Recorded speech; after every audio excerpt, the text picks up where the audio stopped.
is a particular type of yoga that's very different from other yoga called Scaravelli inspired yoga. And me and my family decided 3 years ago to move to Bali, mainly because of a very special school here that our children went to. Right.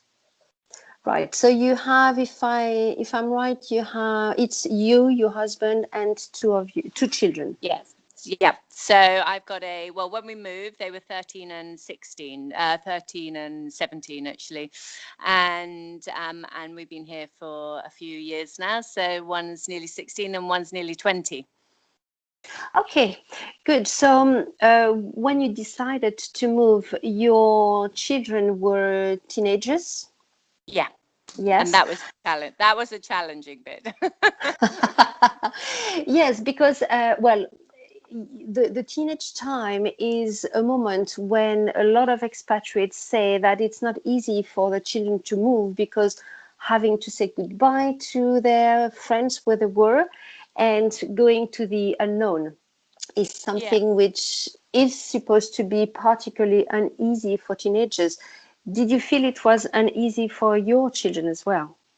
For one of them, for my son, it was really difficult. But my daughter, she's a very bright spirit, and she really wanted to come. England wasn't working so well for her. She wasn't particularly inspired with what she was doing there, and she just knew she wanted to be here. So it wasn't a problem for her.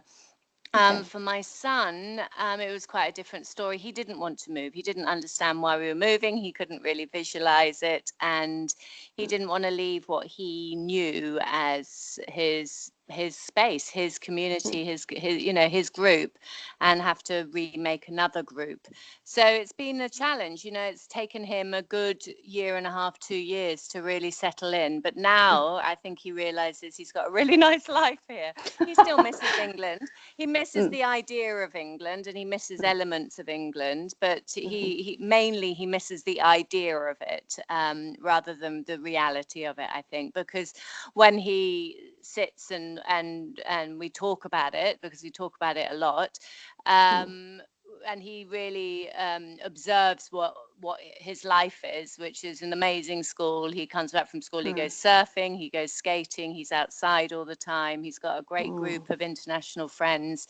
He realizes, but there's still that pang for what you really know, which is, what one calls home at that age. And as a teenager, your crew are your crew, aren't they? So leaving that kind of leaves you a bit lost in a big open sea, so to speak. Yes, absolutely. And I think that could send a message to other women listening to us now, because you had your choices, you wanted to make your choice, and you had yourself as an adult, Caroline, with your husband making the choice, and the role you had as a mother. So it's interesting that sticking with and I think that's the main thing I would like to talk about here, is sticking with your project and balancing the wellness and the well-being and the way you could be with your son, mainly because your daughter was fine. I've lost you a little bit. Are you still there, Pia? Yes, I'm still here, Caroline. Can you hear me? Yep. Sorry, I lost you for a bit. Yes. Sorry, go. Yes, so I will just repeat. I was saying the core thing I would like to develop here is the fact that you were sticking with your project, with what you wanted to do as a woman, and with your role as a mother. So you've been able to keep your clarity and keep your project and manage the life of your son. Was there any, I don't know, anything, any point, any feeling that helped you keep with your motivation, with your idea, with what you wanted to do? I mean, I know there was the family and your husband, of course, around it. I think that there are many elements that kept me going through the points where I just felt so um, so tender really around what my son was dealing with, and there were moments where I just wanted to pack up and go home, and Yes. because I just really, really felt for him. But my husband was really solid with it. He really kind of pointed out the lifestyle that he was having in England compared to the lifestyle he was getting here, and that to really speak to him, to Tan, our son, about what it is to meet these situations that feel uncomfortable, and the resilience that it builds, and to look at all perspectives rather than I just want to get out of here, I'm not feeling happy. And Yes. so there was a lot of soul searching, a lot of family discussion. There was a lot of it took some hard work, it took some real emotional soul searching to support him through this. But he's come out the other end, and I don't regret it at all. We've traveled a lot and lived in different places, so I know that it takes a good couple of years to settle in somewhere before you should really consider going home anywhere. The first year is always like, wow, it's incredible. The second year it really settles, and then by the third year you kind of know whether you're going to go home or whether you're going to stay. So I don't know whether that really answered your question, but it was a lot of connection, staying connected, staying open and in conversation with everybody, and sticking to what felt like a gut feeling. It felt like there was lots of emotional tension that came up, but there was a gut feeling, that sort of innate feeling inside you that you go, actually, I know this is better for him. This is right for him. And it's a life adventure, it's an adventure. It could only create good things from it if you keep your perspective pretty positive. But that's not denying the looking at the sadness that came up and looking at the uncomfortable bit. It wasn't like we just swept it under the carpet. It was really looking at what was not right, and trying to, I mean, we didn't have the answer because he just wanted to go home. Yes. But we just had to sort of discuss it, and try and not manipulate in any way, but to guide him and help him see that it was good, what was happening was good for him. Yes. So from what I understand from what you're saying is that it was a journey where you did not deny the difficulties, because in any journey there are difficulties, and bringing the bigger picture in your project, which for me, I understand it was not only, okay, we're going to Bali because it's a beautiful sunny place, but there was a reason for that. There was making a real choice and bringing to your teenager the bigger picture of what you wanted to get out of life, and help him go through the process by discussing, and then probably getting closer to him, getting to know each other better. Yeah, absolutely. I mean, the biggest thing that the biggest gift that Bali has given us, along with so many, but the biggest one is that we've managed to spend a lot more time together than we would have done in England, because you're just not so busy. You're much more connected as a family. Oh, I think I've lost you again. Oh, Are you right. still there? Okay. Yes, I'm still there, There? Caroline. Can Yeah. you hear Okay. me? Good. Yeah, I Yeah. can.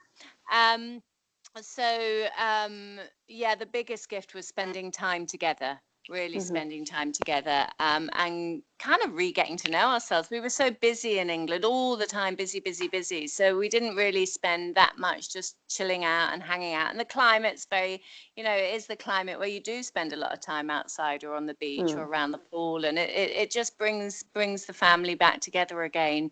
And we felt very dispersed in the busyness of England. So that was really wonderful. The other gifts of living here are the Balinese are just so beautiful and so welcoming, and they have an amazing culture, and for the kids to see a different way of living, right under their eyes is so transformative for them, and they learn another language, they learn another Yeah. culture.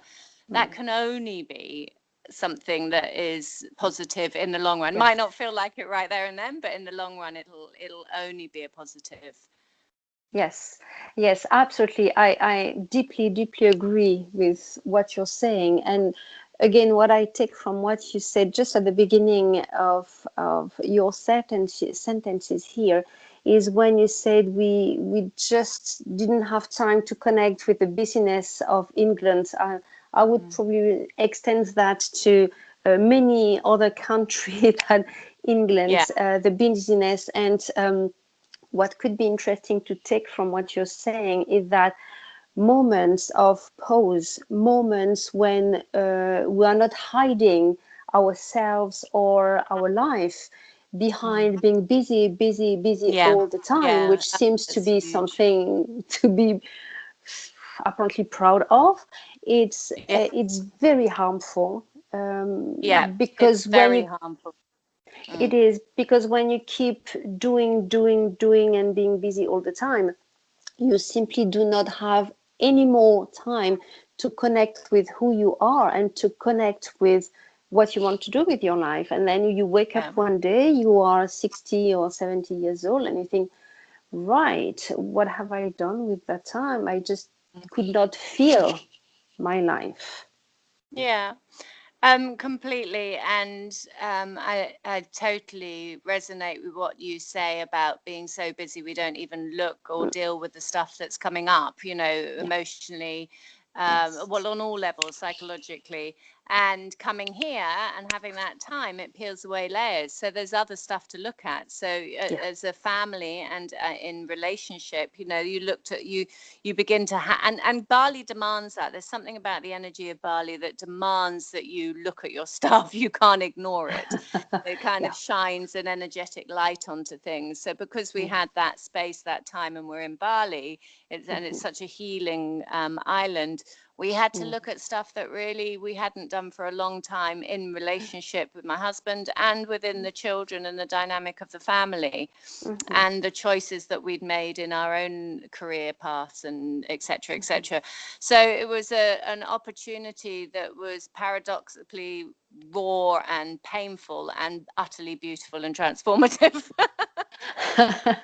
So It's it was yeah. all of it, but it was healing. It's very interesting because I was sharing with another colleague the other day that the beauty comes after the pain, and I'm not saying that in a masochist. How do you say that word? Masochistic. Thank you. Way Masochistic, yeah. exactly Mm. at all. It's not that at all. It's just if you want to reach something where you feel you're just yourself and you have time to heal, you have to grow to go through, I'm sorry for the word, but you have to go through the shit and you have to go Yeah. through what is painful. Yeah, you do. So, and for You that do.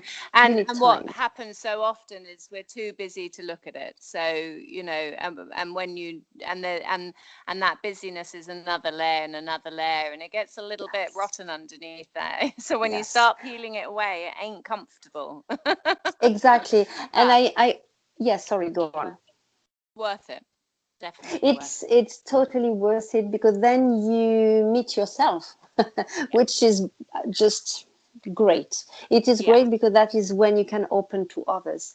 But you know, when you say in England or in the Western world, in America, blah blah, we are too busy. Oh, I wouldn't. yeah. But Have you lost me? no, I am I'm back. here. You're back. It'll come Okay. and go, I'm afraid. That's just the Yes. nature of the internet here. Absolutely, that's the beauty. We are connected with Bali people. Come on. So so yes, I don't think we are busy. I think we make ourselves busy because if we have the guts, if we have the wisdom, if we have the um, spirituality to offer ourselves some moments of calmness, of calm, of just meeting ourselves, it is always feasible, even if it's just 2 3 minutes. Mm, mm, So yeah, I don't believe we are busy. I believe we make ourselves busy, and it's very handy because like that we avoid ourselves yeah, and the nasty bits we can hold. yeah, yeah. um, That's true.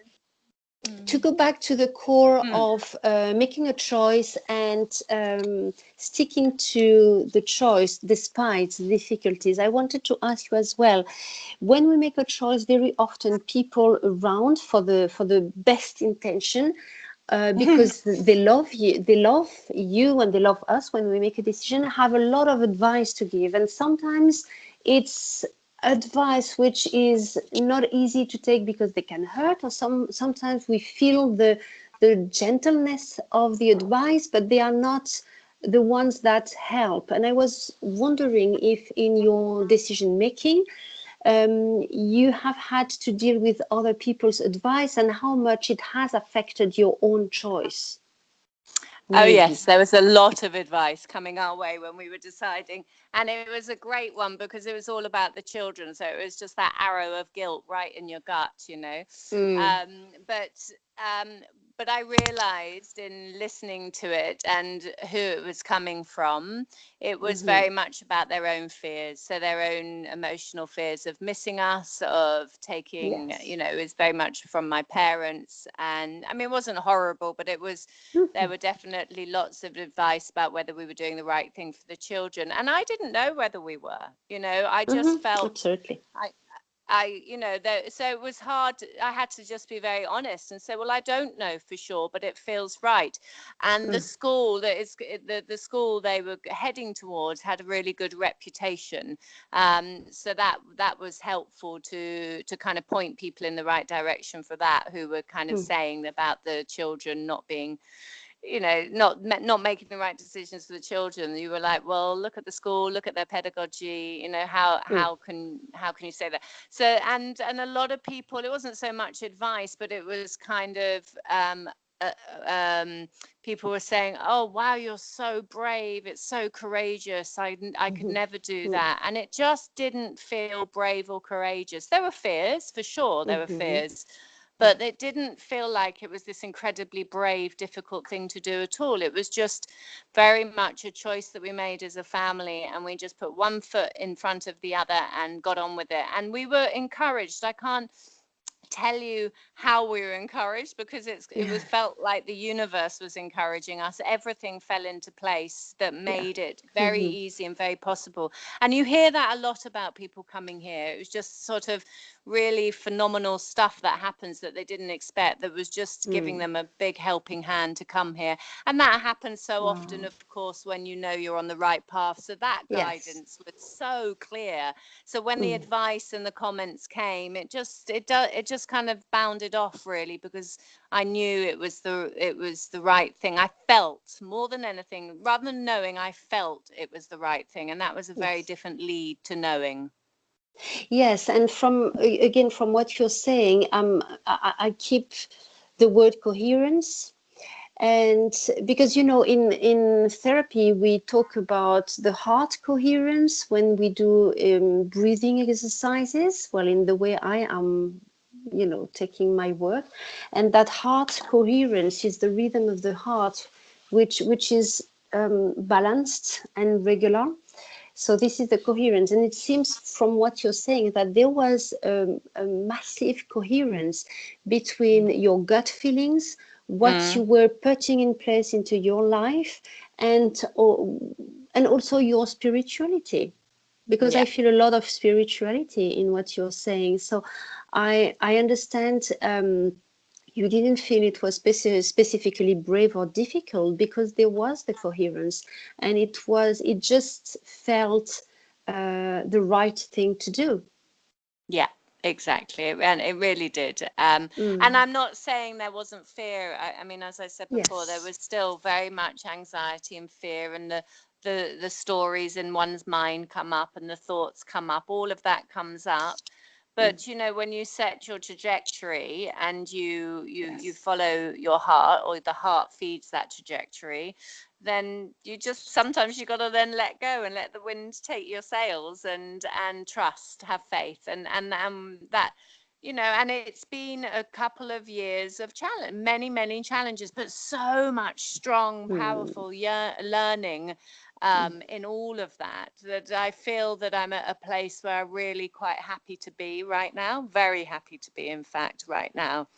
Hmm. So I think for it to happen, I mean, this is like anything. If your own little universe of you, of yourself, is in a good place, then that really feeds to your family and, you know, your children and um, and your partner and your friends. Yes. So for me, the biggest bit of advice was really, you know, listen and love yourself through the whole experience. Don't surrender all your own emotional needs to support your families.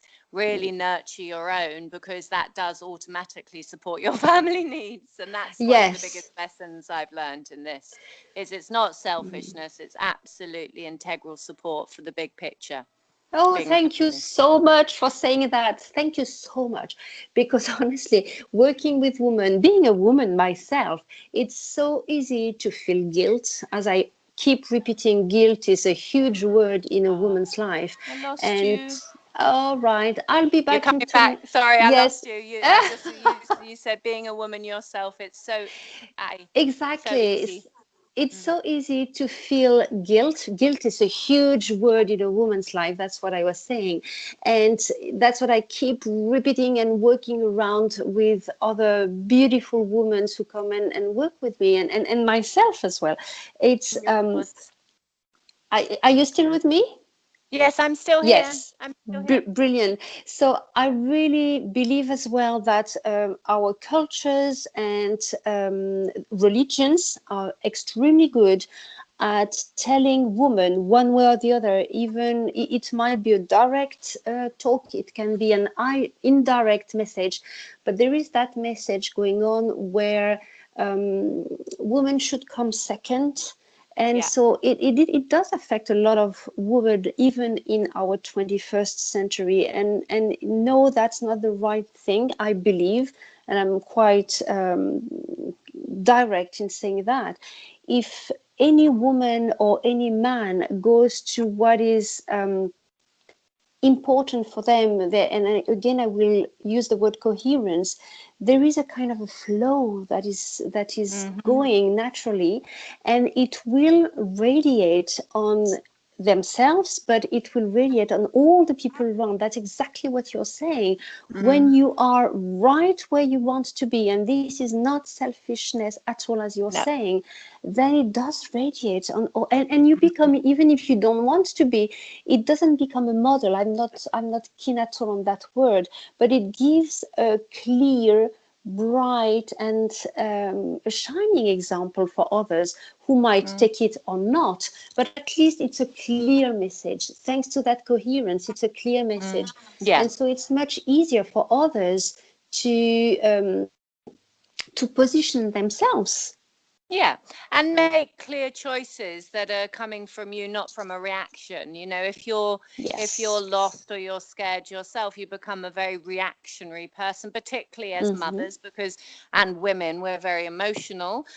Mm-hmm. Well, very emotional. I don't mean that. We are emotional beings, aren't we lucky? You know, Yes. we're these Yes. beautiful, Exactly. sensitive, emotional beings, which for me is Mm-hmm. just the most incredible gift that we could possibly be in Yes. ourselves. And because of that, we can, if we're not clear and we're not centered and steady, Mm-hmm. then we can become very reactionary. We have a very Exactly. multifaceted brain with so many aspects to it, Yes. and we can create wonderful stories that are fed with emotion, you know. So my journey has been one coming back to myself without guilt, really, and with and Yes. knowing that that's just okay, and seeing the fruits of that in Yeah. in in my life.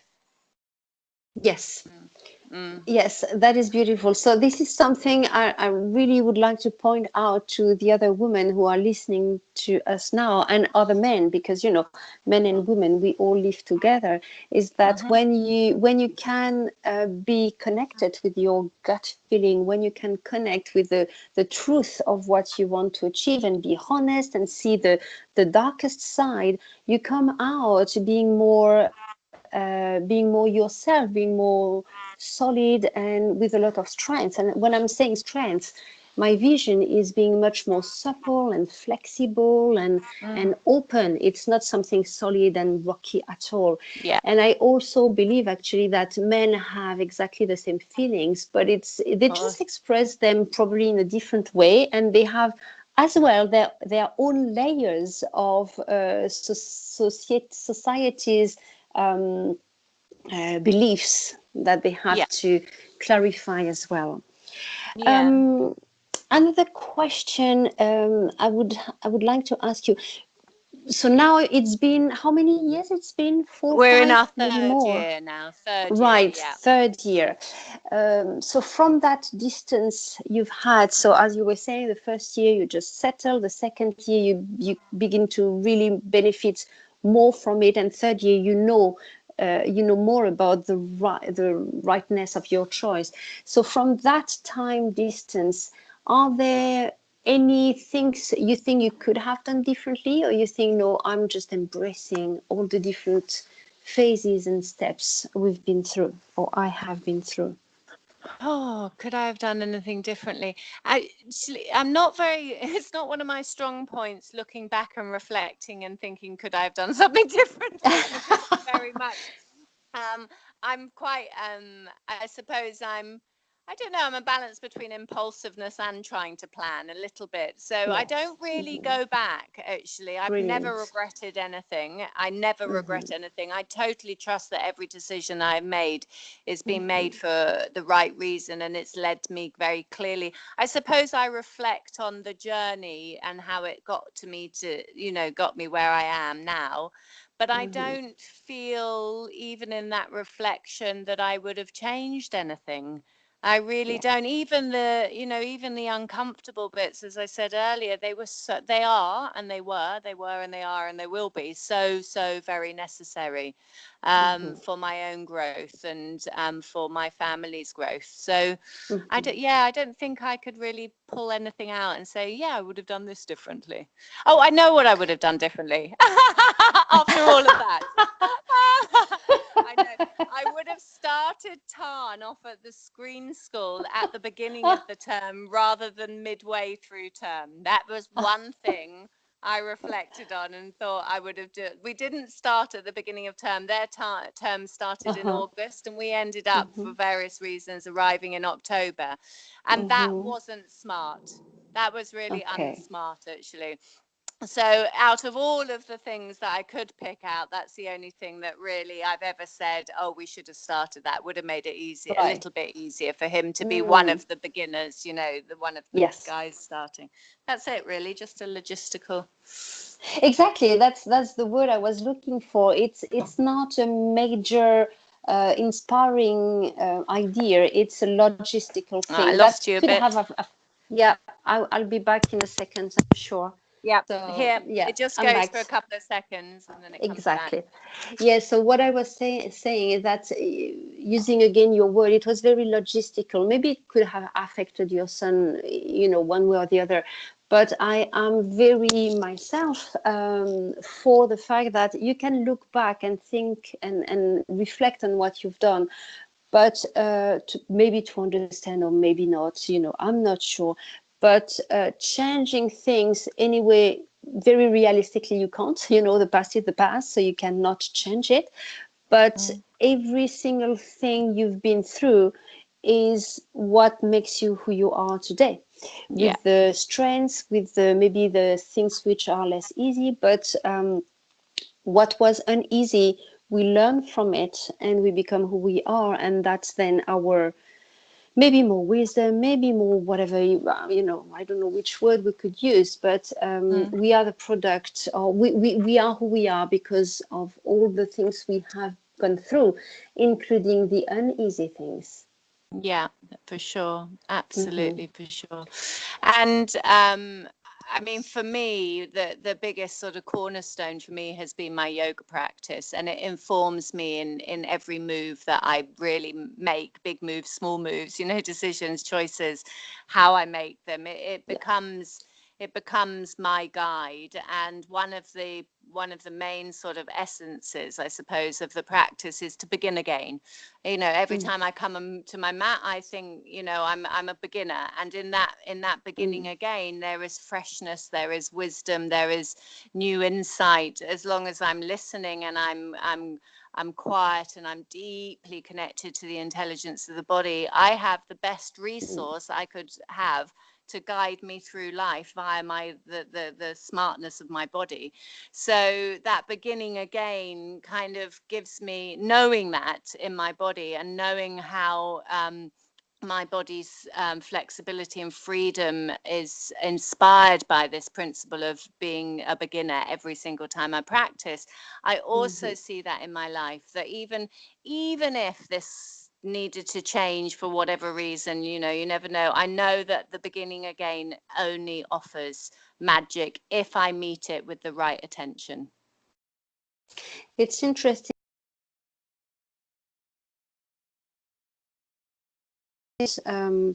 Different perspectives there, because when you say the beginning, it comes back to what you were saying with the fear you had and your son had. It's just the beginning is also an unknown, so you don't know what comes next. If you are very kind of positively naive and just welcoming and observing what is, so it's interesting.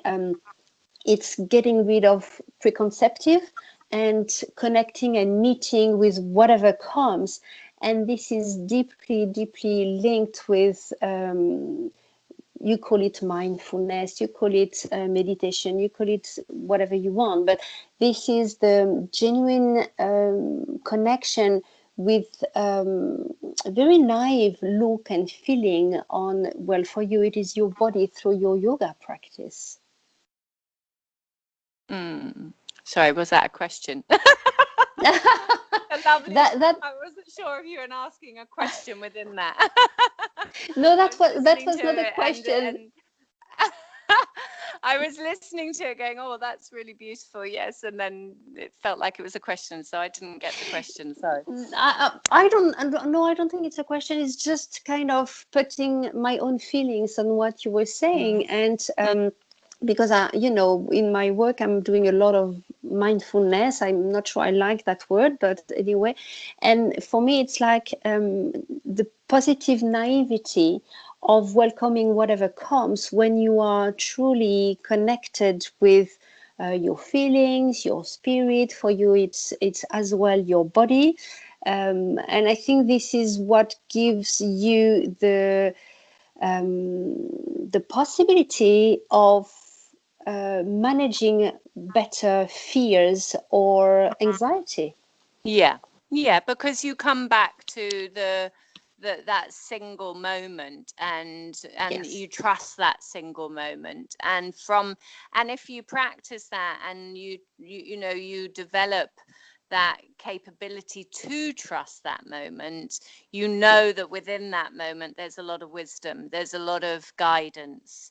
So to have a practice that brings you back to that, and that truth, that moment, it can be self, it can be oneness, it can be mindfulness, it can be it could be any of that, couldn't it? But yes. for me, it's just that moment, the honesty and the truth of that moment. And if I can be in that moment with quiet listening, quiet awareness, it always offers something of guidance. Whether I'm a little tumultuous, if I've had an emotional situation, or I'm a little challenged by something, I know that I can come back to that quietness, and within that quietness, something comes through. You know, something, it might be big, sometimes it might be tiny, it might be just a little whisper, just to kind of take my hand and guide me. So I really trust in that process now, over the years, and I'm so grateful for it. And I suppose I suppose I feel that I can do what we've done because of that in many ways. Yes, I don't know if you would agree with me, but from what I would say, for me, the word that comes from that practice and allowing that moment of connection with the self is peace. Really, Yeah. for me, that's the word that comes all the time. It's just, I don't know, yeah, that huge, beautiful, expanding peace.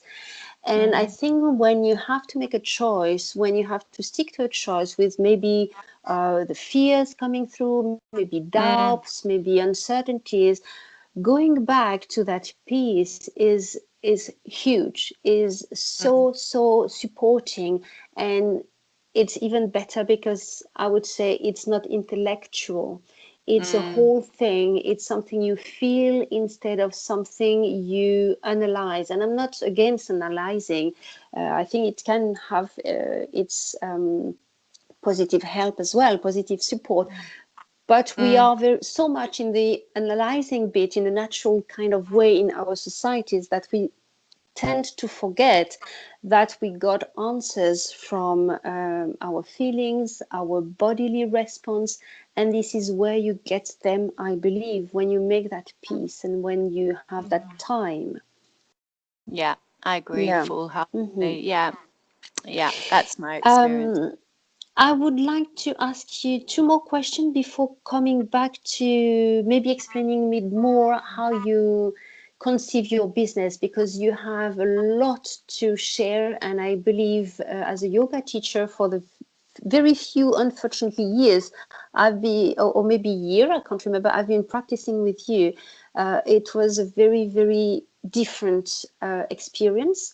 So I would like you to develop that. But just before, the question I'm asking to all the women I'm interviewing, is there anything which you found was different in this process, in this choice you've made, simply because you are a woman? Would that have been different if you had been a man, do you think, or not? Um, would it been different? Well, for sure.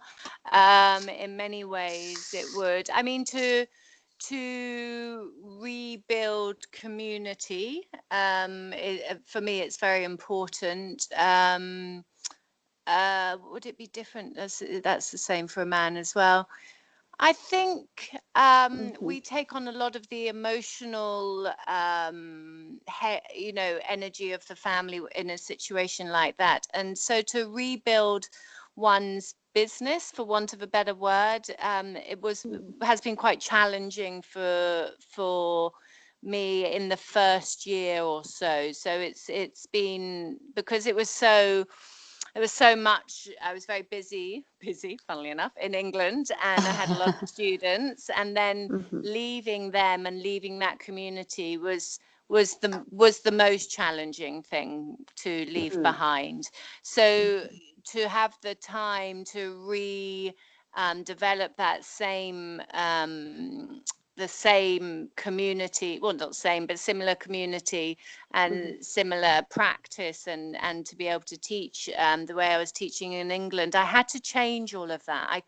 I wanted to try and reproduce it.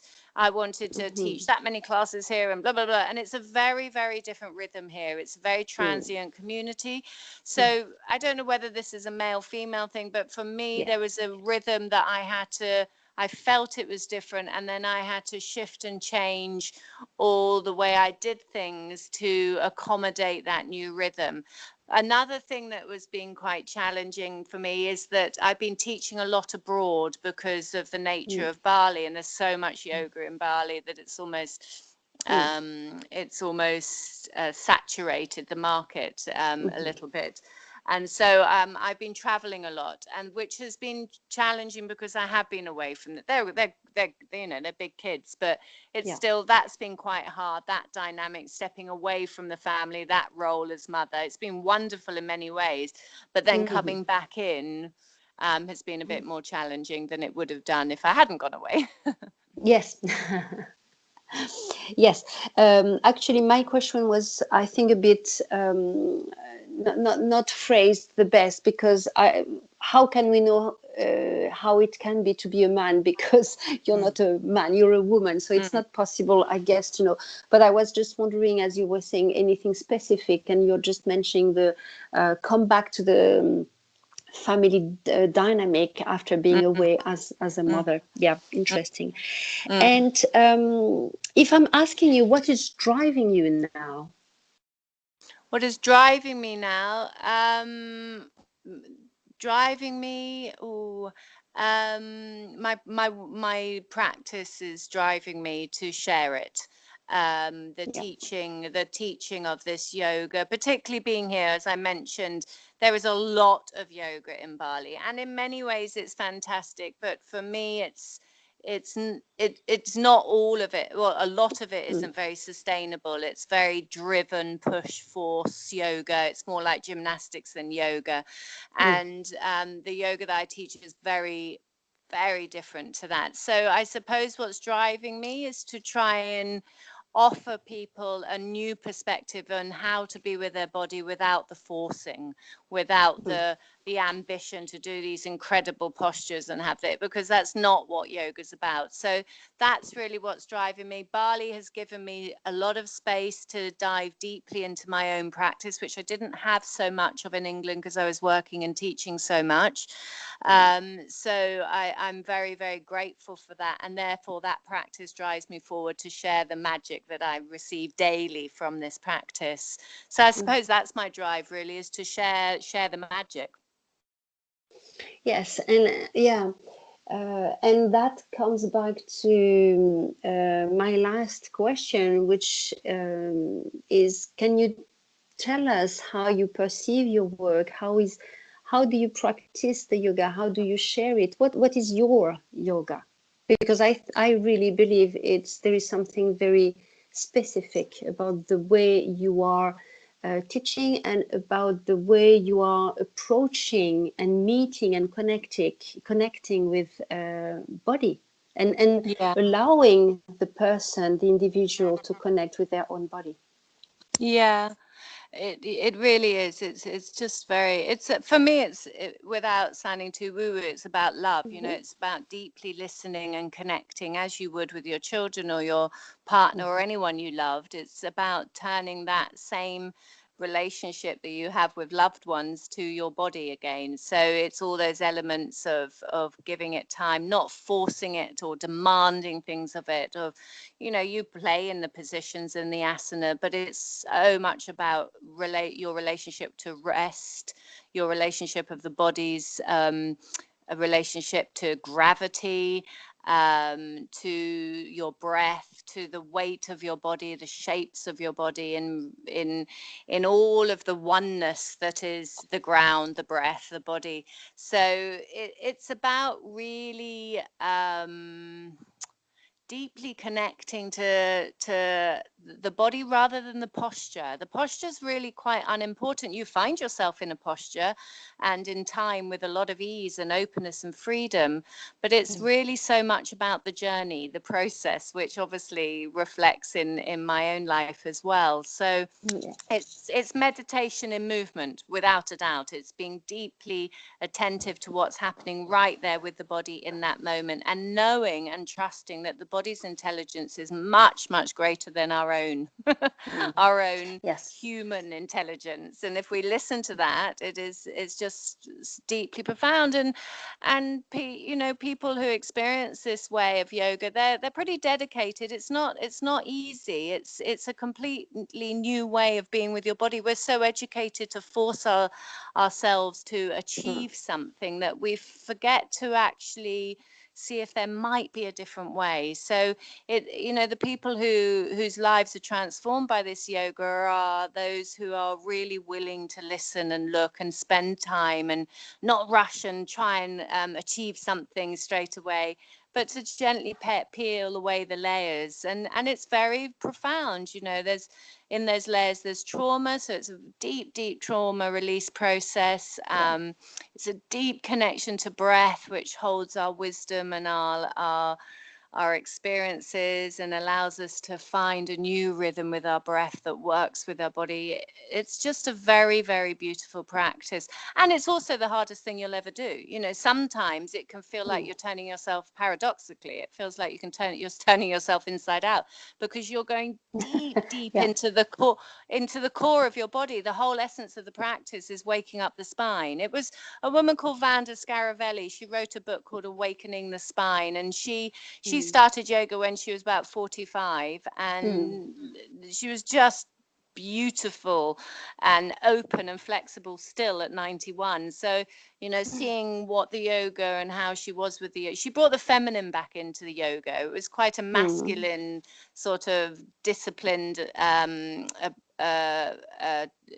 discipline that was masculine led really from the East, with Iyengar and Desikachar and all of whom she worked with. But she decided there was something else. There was something where we're not forcing the body to do ridiculous postures. And I see a lot of people out there doing yoga, and a lot of people getting injured, you know, and a lot of people my age, I'm nearly 50, and they're you know, they're trying to do yoga because they've heard it's great, but they're really damaging themselves because they're not listening, and they're in large classes that you know, the teacher can't guide them. They're asked to go up onto their heads and their it's just crazy. So I suppose, you know, that's my mission, is to just potentially offer something else. And if people love it, fantastic. And if they're not ready for it, that's fine as well.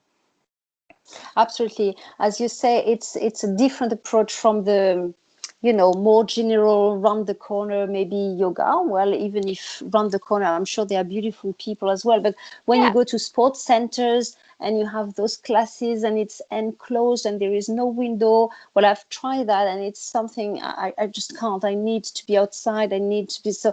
And I think it's as you say, it's a gentle connection with the depth of your body and the message that you are getting from observing and being gentle with your body and feeling it, and it's also, well, that's at least the way I feel it. It leads anyway to the connection to others. Are you still there, Carla? Yes, you're yeah, still I'm there. still here. Yeah, I'm still So here. for me, I don't know what your opinion is on that, because I'm just a student in yoga. I'm not a teacher at all. But for me, when I connect with my own body, trying to understand, listening, and knowing where it wants to go and where it's not ready to go. Yeah. For me, it's also after the session, a connection with other people and a connection with my environment and further.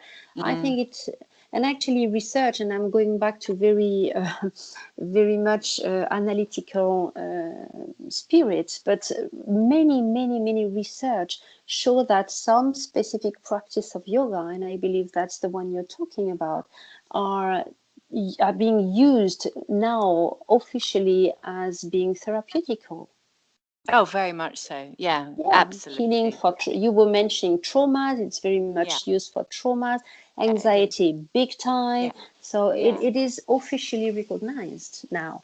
And I think for a lot of people, meditation can be very challenging, to sit still, Yes. you know, uncomfortably, and be very still and focus on their breath, or whatever practice they choose for meditation, could be very challenging. And when I first entered, you know, began the journey of meditation and yoga, it was very challenging for me to sit and just be quiet in my head that was incredibly busy.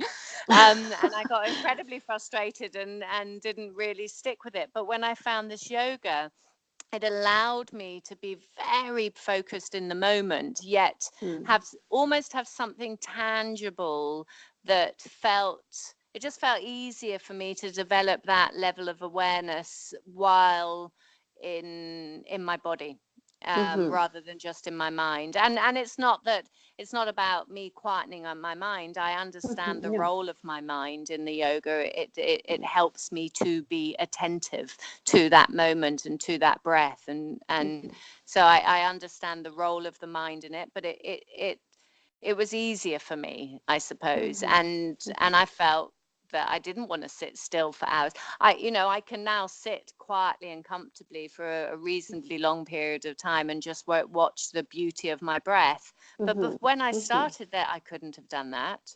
I was slightly going insane.